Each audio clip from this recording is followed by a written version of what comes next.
సమాచారం మేరకు అందరినీ అలర్ట్ చేస్తే అందరూ స్టాఫ్, జడ్జెస్, అడ్వకేట్లు అందరూ బయటికి రావడం జరిగింది. తర్వాత ఇప్పుడు బాంబు స్క్వాడ్ అండ్ పోలీసులు అందరూ వచ్చి లోపల చెక్ చేస్తున్నారు, తనిఖీలు నిర్వహిస్తున్నారు. డాగ్ స్క్వాడ్ వాళ్ళు కూడా వచ్చారు, పైకి వెళ్ళారు, చెక్ చేస్తున్నారు.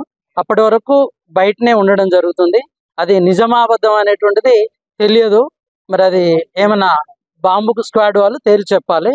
అంతవరకు వెయిట్ చేస్తున్నాము. అంటే ఎట్లా తెలిసింది అసలు బాంబు? ఎవరో మెయిల్ పెట్టారంట, అది ఎవరికి పెట్టారు ఏమి అనేటువంటిది కూడా తెలియదు. అది పోలీస్ వాళ్ళు ఇన్ఫర్మేషన్ ఇచ్చేసి ఇమ్మీడియట్లీ అలర్ట్ చేయడం వల్ల ఒకవేళ ఏమన్నా జరిగేటువంటిది అంటే పెను ప్రమాదం నుంచి రక్షించాలనే ఉద్దేశంతో చెప్పడం జరిగింది. అందరం వేలాదిగా కిందికి వచ్చారు. కోర్టులో ఉన్నటువంటి వాళ్ళు ఎవరు పైన ఎవరు ఒకరు కూడా లేరు. చెక్ చేస్తున్నారు. బాంబ్ స్క్వాడ్ వాళ్ళు ఏం తెలుస్తారు, పోలీస్ వాళ్ళు ఏం తెలుస్తారు అనేది అందరు పైన ఉన్నారు. 11:30 ప్రాంతంలో వచ్చిందంట. ఎవరికి వచ్చింది అనేటువంటిది కూడా అన్నోన్ నెంబర్స్ అంట. అది పర్టికులర్ గానే తెలియదు. చూద్దాం, లెట్ us see. ప్రతిసారి ఇట్లా ఇది ఫస్ట్ టైం కాదు. కోర్టు ప్రిమిసెస్ లో బాంబు ఉందనే రూమర్స్, ఇలాంటి తప్పుడు సమాచారం ఇస్తూ కోర్టు యొక్క అమూల్యమైన సమయాన్ని, అదేవిధంగా అడ్వకేట్లను, జడ్జెస్ని, స్టాఫ్ను, క్లయింట్లను భయభ్రాంతులకు గురి చేసే ఇలాంటివి చాలాసార్లు జరిగాయి. దీనికి ఒక పటిష్టమైనటువంటి పోలీస్ యంత్రాంగం ఇలాంటి వార్తలు వచ్చినప్పుడు ఏ నెంబర్ దారి వచ్చింది అనేది దాన్ని పూర్తిగా దర్యాప్తు చేసి ఇవి మళ్ళీ పునరావృతం కాకుండా కఠినంగా వాళ్ళని ట్రేస్ అవుట్ చేసి చర్యలు తీసుకోవాల్సినటువంటి అవసరం ఉంది. ఎందుకంటే మళ్ళీ దీన్ని ఏదో మామూలుగా మనము లైట్గా తీసుకునేటట్టు కూడా లేదు.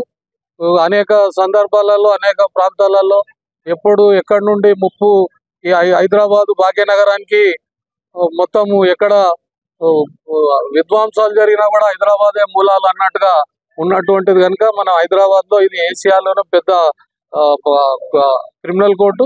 అలాంటిది కనుక మనం దీన్ని లైట్గా కూడా తీసుకోక సీరియస్గా ఇలాంటి వార్తలు వచ్చినప్పుడు దానికి సంబంధించినటువంటి వ్యక్తులను కఠినంగా తీసుకోవాలి. ప్రభుత్వం కూడా ఇక్కడ ఇలాంటి ఇంకా ఎలాంటి స్థావు కల్పించకుండా ఇక్కడ క్రిమినల్ కోర్టు కనుక ఇది నేరస్తులతో అనేక మంది కరుడు కట్టిన నేరస్తులు కూడా ప్రతిరోజు కోర్టుకు హాజరవుతూ ఉంటారు.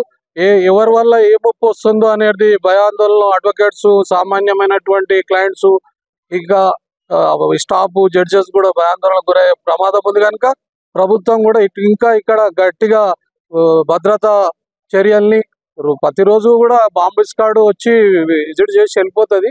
కాకపోతే ఇంకా పటిష్టంగా కూడా చర్యలు చేపట్టాలని మేము న్యాయవాదులుగా ఉన్నటువంటి ప్రాంతాల్లో బాంబు అంటే ఈ న్యాయస్థానాలకు ఎటువంటి బెదిరింపులు రావడం అసలు ఏంటి? అది ఎవరు అనేది ఇప్పటికీ చాలా సార్లు వచ్చాయి. చాలా సార్లు ఈ విధంగా రావడము, పోలీస్ వాళ్ళు రావడము, తనిఖీలు చేయడము, తర్వాత ఇదంతా ఫేక్ కాల్ అనడము, తప్పుడు సమాచారం అనడము అనేది సింపుల్ గా వెళ్ళిపోవడం జరుగుతుంది.